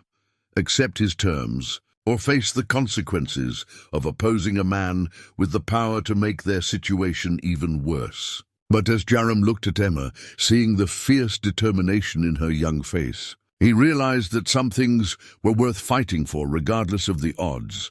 "Then I guess we'll have to take our chances," Jarom said quietly. After Calloway departed with barely concealed anger, Emma helped Jarom prepare for his journey to the mountain cabin. The trip would take 2 days each way, plus time to pack his belongings and arrange for the sale of the property. It would be the longest they had been separated since Tom's death, and Jarom could see the anxiety Emma was trying to hide behind her practical efficiency. Mrs. Patterson said, "I could stay with her while you're gone," Emma said, folding his spare clothes with careful precision. "She's got a spare room, and she said she'd enjoy the company." But as evening fell and Jarom prepared to leave at first light, Emma revealed the fear that had been eating at her all day. "What if you don't come back?" she whispered, her composure finally cracking. "What if something happens to you up there? Or what if you decide that taking care of me is too hard and too expensive?" Jarom knelt beside her chair, taking her small hands in his weathered ones. From his pocket, he withdrew the leather pouch that contained Lucy's wooden doll. the talisman he had carried for 15 years as a reminder of everything he had lost. "This belonged to my daughter," he said quietly, placing the doll in Emma's hands. "Her name was Lucy, and she died when she was 7 years old. I've been carrying this with me ever since, but I think it's time for it to belong to someone who can appreciate what it means." Emma examined the small wooden figure with reverence, seeing in its carefully carved features the love of a father who had lost everything. "She's beautiful," she whispered. "She looks like she was very happy." "She was," Jarom said, his voice thick with emotion. "And so are you in your own way. That's why I'm going to fight for this place, Emma, because happiness like yours is worth protecting, no matter what it costs." As dawn broke the next morning, Jarom mounted his horse and began the journey back to his mountain cabin, leaving behind a small girl who clutched a wooden doll and watched him disappear into the distance with all the trust and hope her young heart could contain. Behind him, the homestead stood quiet in the morning light, its future hanging in the balance as he rode toward a confrontation with his own past that would determine whether Emma's dreams could survive the harsh realities of an adult world. Jarom's mountain cabin sat exactly as he had left it 3 weeks ago, but returning to it felt like visiting a place from another lifetime. The small structure that had been his refuge for 15 years now seemed cramped and lonely, its silence oppressive rather than peaceful. Everything was as he had left it, his few books arranged on the shelf, his tools hanging in their designated places, Lucy's wooden doll's empty spot now filled with the memory of Emma's reverent hands.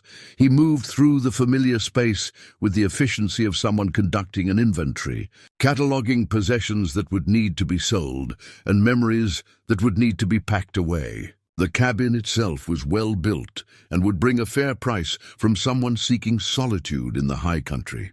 His tools, his hunting equipment, his small collection of books, all of it together might raise enough money to buy several months of time, though nowhere near enough to satisfy Tom Hartley's crushing debts. It was while clearing out the space beneath the floorboards where he kept his savings that Jarom made the discovery that would change everything. Hidden behind a loose stone in the cabin's foundation was something he had forgotten. In 15 years of grief-induced isolation, a canvas bag containing silver coins that represented the sale of his previous life. When Marie had left him after Lucy's death, Jarom had sold everything they had owned together, their house in Cedar Ridge, their furniture, even Marie's wedding china that she had abandoned in her haste to escape the memories. The money from those sales had been substantial, enough to build the cabin and sustain his hermit existence for years. But in his emotional numbness, he had hidden away this portion and simply forgotten about it, living instead off his hunting and the modest income from occasional woodworking projects. The silver coins gleamed in the afternoon, sunlight as he counted them, enough money to pay off a significant portion of Tom's debts, though still not enough to save the homestead outright. But combined with the sale of the cabin and his other possessions, it might be enough to negotiate with the bank, to buy the time Emma needed to grow up and make her own decisions about her future.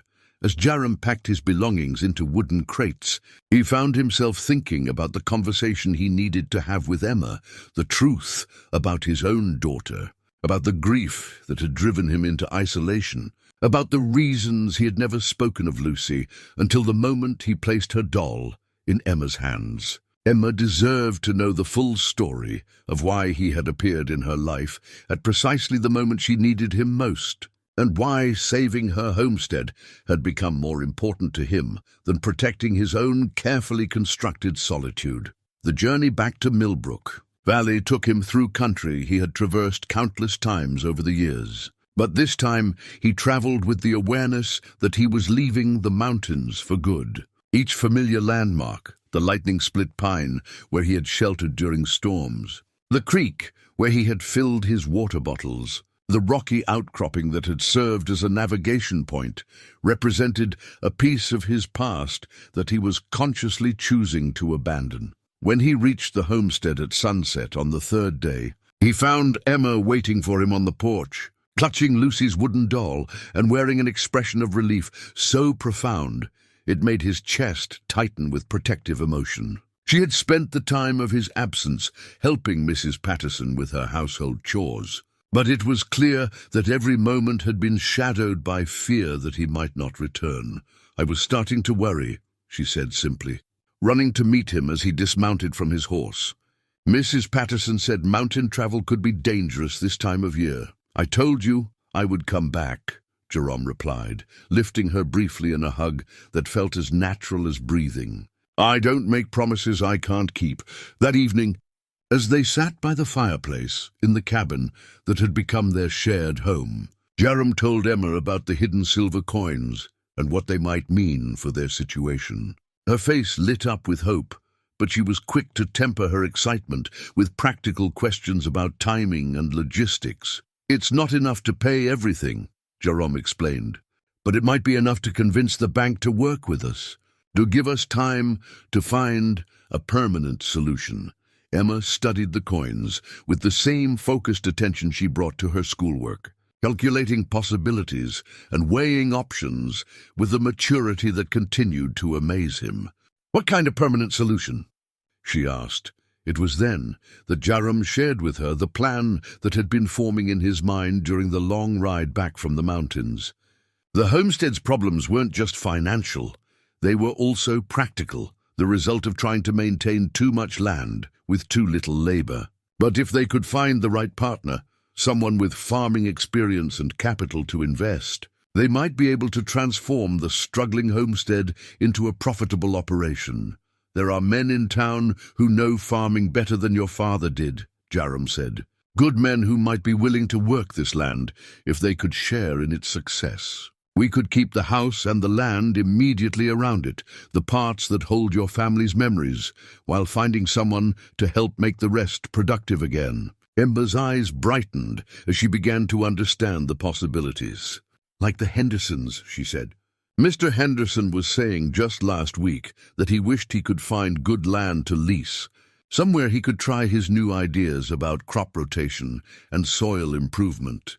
The mention of James Henderson sparked a memory in Jarom's mind. Henderson was a young farmer with innovative ideas and a reputation for hard work, but he lacked the capital to purchase land of his own. A partnership arrangement might benefit everyone involved.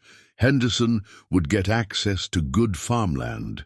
Emma would retain ownership of her family's homestead, and the regular income from a successful farming operation could help them meet their ongoing financial obligations. As they talked through the possibilities, Emma retrieved her hand-drawn map and spread it across the kitchen table. She had marked every significant feature of the homestead: the productive fields, the areas that needed improvement, the buildings that required repair, and most importantly, the sacred spaces where her family's memories were concentrated. "We could keep this part," she said, tracing a circle around the house, barn, and her mother's grave. "And maybe this field too, the one where Papa taught me to recognize different kinds of soil. But the rest, if it could help save the whole homestead, maybe Mama and Papa would want us to share it with someone who could make it grow again." Her willingness to compromise, to find creative solutions rather than simply holding on to the past, reminded Jarom of the sort of wisdom that comes from facing loss at a young age. Emma had learned that survival sometimes required adaptation, that preserving what mattered most might mean letting go of what mattered less. The next morning brought a visitor who would test their newfound hope in unexpected ways. Mr. Pierce from the Denver banking and investment company had returned, but this time he was not alone. With him was a man Jarom didn't recognize, tall and thin, with the calculating eyes of someone accustomed to turning other people's misfortunes into personal profit. "Mr. Winters." "Miss Hartley?" Pierce said, his manner more formal and less sympathetic than during his previous visit. "I'd like you to meet Mr. Samuel Garrett, who represents some investors interested in your property." Garrett studied the homestead with the appraising gaze of someone evaluating merchandise rather than a family's home. He made notes in a small leather book, measuring distances with his eyes and calculating values, with the cold precision of someone for whom sentiment was simply another obstacle to profit. I understand you've been exploring options for retaining the property, Garrett said, his voice carrying the sort of authority that suggested he was accustomed to negotiating from a position of strength. While I admire your determination, I think you'll find that the realities of your situation leave very few alternatives. He proceeded to outline those realities with brutal efficiency. The debt was larger than they had initially understood. Pierce's previous calculations had not included accrued interest and penalty fees that had been accumulating during Tom's illness. Even with Jarom's hidden silver coins and the proceeds from selling his mountain cabin, they would still fall short of what was needed to bring the account current. However, Garrett continued, my investors are prepared to make an offer that would solve all your financial problems and provide additional compensation for your cooperation. We're willing to pay 20% above the current market value for immediate possession of the property. The offer was generous, far more than Calloway had proposed, and certainly more than they could hope to receive at a foreclosure auction. But something about Garrett's eagerness made Jarom suspicious. Why would investors pay so much for a modest homestead that had been struggling financially for years? What do your investors plan to do with the land? Jarom asked. Garrett's smile was practiced and meaningless. Agricultural development primarily, converting the current subsistence farming operation into a more commercially viable enterprise. But Emma, who had been listening to the conversation with the sharp attention she had learned to pay to adult discussions about her future, asked a question that cut to the heart of the matter. What about my mother's grave? Garrett's pause was brief but telling. I'm sure accommodations could be made for the relocation of any family remains to the town cemetery.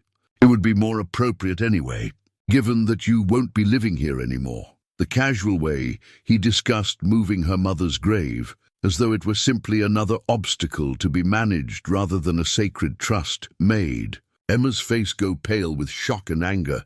Jarom felt his own temper rising, understanding that these men saw the homestead not as a home, but as a commodity to be acquired and exploited without regard for the human cost. No, Emma said quietly, her voice carrying a strength that surprised everyone in the room. You can't move my mother. She belongs here, in the soil she helped make fertile, under the oak tree where she used to sit and read while I played. This is where she chose to rest, and this is where she's going to stay. Garrett's expression shifted to reveal impatience beneath his professional courtesy. Miss Hartley, you're a child. These are adult decisions that require practical consideration rather than emotional attachment. Your guardians need to act in your best interests, not indulge sentimental. I am her guardian, Jarom interrupted, his voice carrying the quiet authority of a man who had reached the end of his patience. And I'm telling you that the grave stays where it is. If that's a problem for your investors, they can find another property to develop. The confrontation might have escalated further, but it was interrupted by the arrival of James Henderson, who had come to discuss the partnership arrangement they had talked about the night before. Henderson was a sturdy man in his 30s, with the calloused hands and practical manner of someone who had spent his life working the land. His presence shifted the dynamic in the room, reminding everyone that there were alternatives to simply accepting the offers of distant investors. Mr. Winters. Miss Emma? Henderson said, nodding politely to the strangers before focusing on the people who had summoned him. I've been thinking about what we discussed, and I believe we can make it work. I've got enough capital to handle the immediate repairs and improvements, and my experience with crop rotation could make this land profitable again within 2 growing seasons. Garrett listened to Henderson's proposal with growing irritation, clearly recognizing that a local partnership arrangement would eliminate his investors' opportunity to acquire the property. He began to pressure Pierce for immediate action, threatening to withdraw the generous offer if it wasn't accepted within 24 hours. But Emma had heard enough.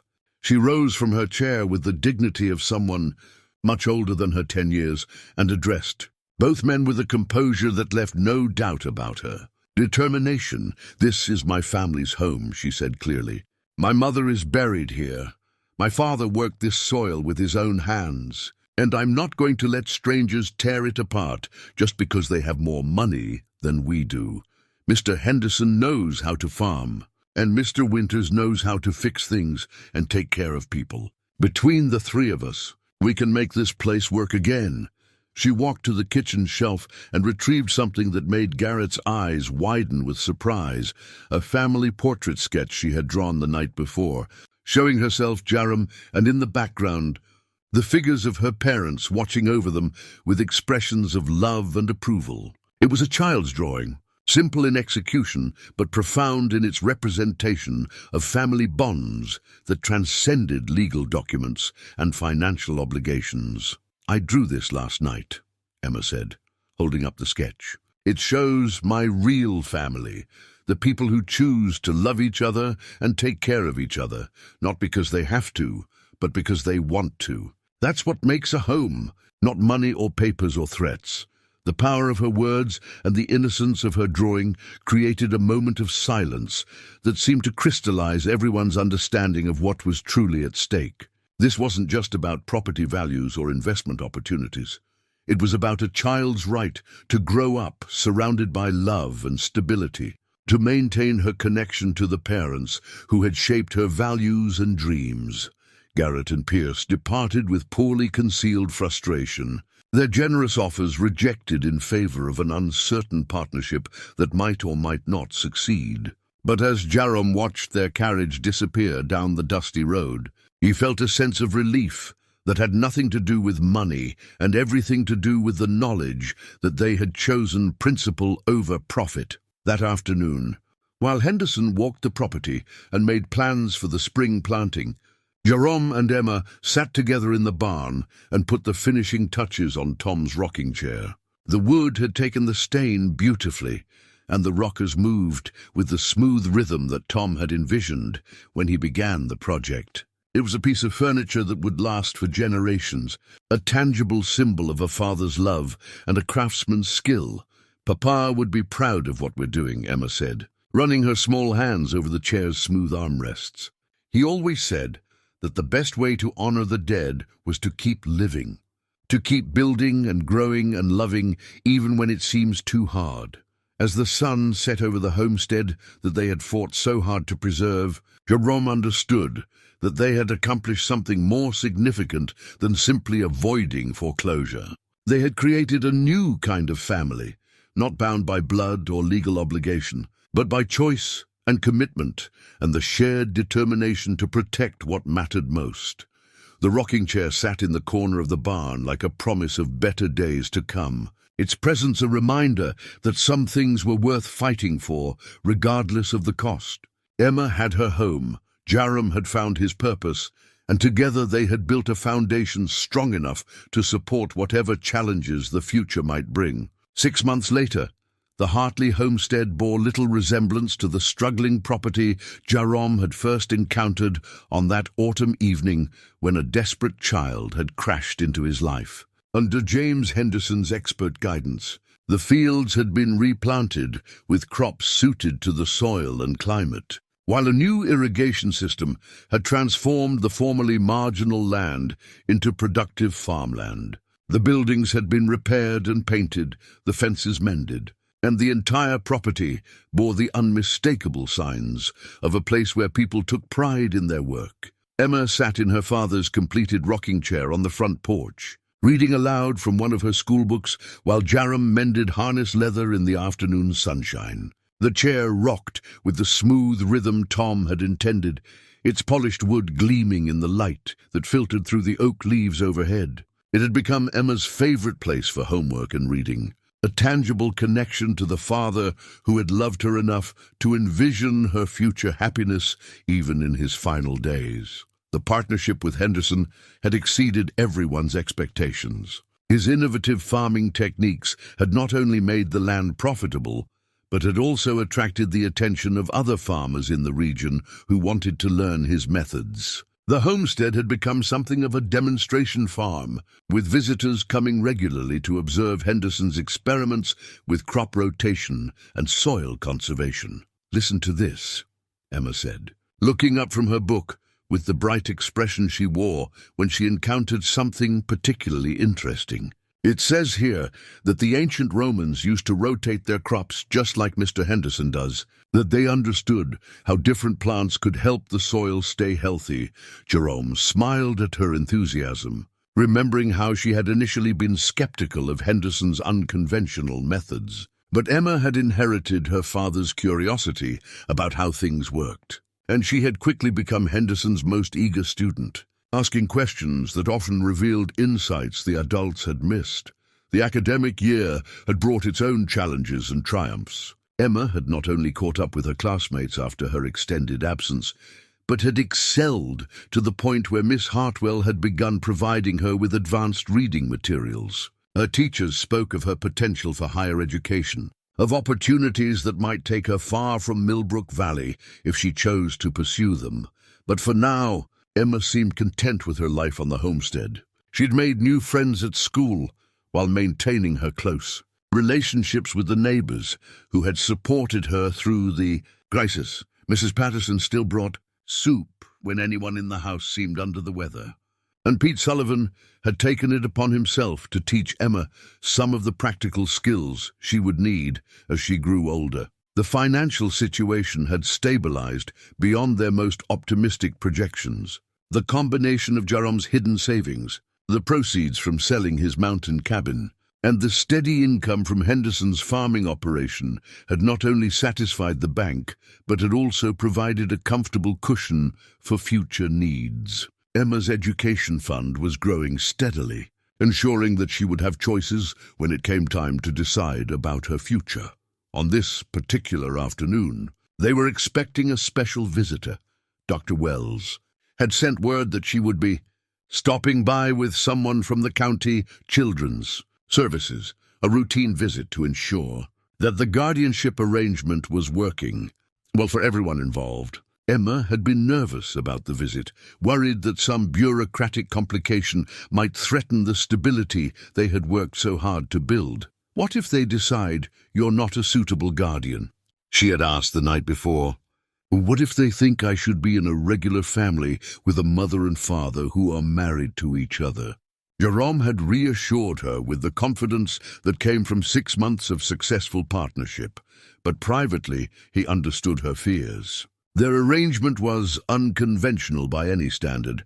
A former hermit raising an orphaned girl with the help of farming partner and the support of a small community.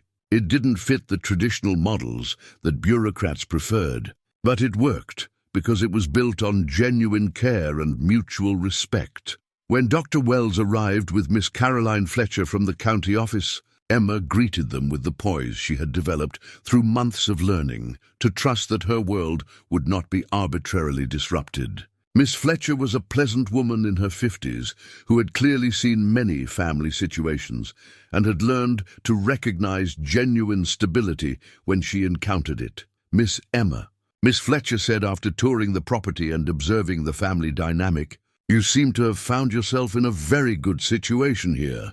Mr. Winters clearly takes his responsibilities seriously, and you appear to be thriving under his care." The visit concluded with official approval of the guardianship arrangement and praise for the creative solution they had found to Emma's crisis. But more important than bureaucratic approval was the recognition that they had built something lasting, a family that might not look traditional, but that functioned with love, respect, and commitment. That evening, as they sat around the kitchen table, sharing one of Emma's increasingly successful attempts at cooking her mother's recipes, Jarom reflected on the journey that had brought them to this moment. 6 months ago, he had been a lonely man hiding from his grief in a mountain cabin, convinced that caring about another person could only lead to pain. Now he was part of a family that included not just Emma, but Henderson, Mrs. Patterson, and the entire community of Millbrook Valley. Emma had grown too, not just physically, though she had gained the healthy weight of a well-fed child, but emotionally and intellectually. She had learned to trust that the adults in her life would keep their promises, that her home was secure, and that her future held possibilities she was only beginning to imagine. The frightened desperate child who had run to him for help had become a confident young girl who was beginning to see herself as someone with the power to shape her own destiny. As they prepared for bed that night, Emma carefully placed Lucy's wooden doll on the shelf beside her father's photograph and her mother's music box, now repaired and playing its gentle melody once again. The three objects together represented the convergence of past and present, grief and healing, loss and love found again. "Do you think Papa would be proud of how everything turned out?" Emma asked as Jarom tucked her into bed. "I think your father would be amazed," Jarom replied. "Not just by how well you've done, but by how much you've grown and how much you've helped other people grow too. You saved me just as much as I saved you, Emma. Maybe that's how families really work. Everyone takes care of everyone else." As Jarom extinguished the lamp and settled into his own room, he could hear the gentle sound of the wind in the oak tree outside Emma's window, the same wind that rustled the leaves over her mother's grave. The homestead was quiet now, not with the emptiness of abandonment, but with the peaceful rest of a place where people were safe and loved and free to dream about tomorrow. In the distance, he could see the lights of Millbrook Valley twinkling in the darkness, each one representing a family working to build something good in an often difficult world. It was a sight that filled him not with loneliness, but with belonging, with the knowledge that he and Emma were part of something larger than themselves, a community of people who understood that the most important things in life couldn't be bought or sold, only shared and protected and passed on to the next generation. The story that had begun with a desperate child and a grieving man had become something neither of them had dared to hope for, a celebration of the truth that families are made not by blood alone, but by choice, commitment, and the courage to open wounded hearts to love again.